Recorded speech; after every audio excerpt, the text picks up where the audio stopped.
Well, even though that's a Scion and the bumper says Toyota, the steering wheel is going to be sticking around. A lot of you guys have been asking me when I'm going to get a steering wheel, if I'm going to get a Nardi or a Vertex or anything like that. And let me explain why I'm not going to get a steering wheel.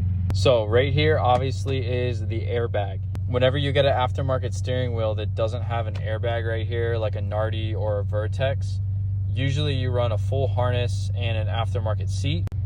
Let's just imagine for a second that I had a Nardi on my wheel and I had a Brid Lomax with some nice harnesses and I was just driving around on the daily.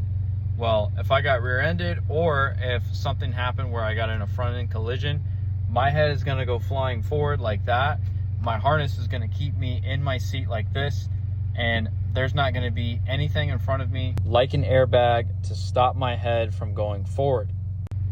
So if you're running like a Nardi or aftermarket steering wheel without an airbag, you want to run what's called a Hans device, which is basically a device that goes around your neck here, sits on your shoulders, and it straps in to your helmet so that when you do get in a front-end collision, your head can only go so far forward. But you're not going to be dailying around with a Hans device. So if you have a Nardi or aftermarket steering wheel, your head's going straight into that steering wheel and there's going to be some serious injuries.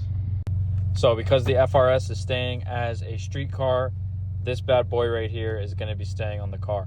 But eventually I will probably get, probably like a flat bottom or something here that we can replace and upgrade. But the airbag is definitely staying because the FRS is going to be a street car.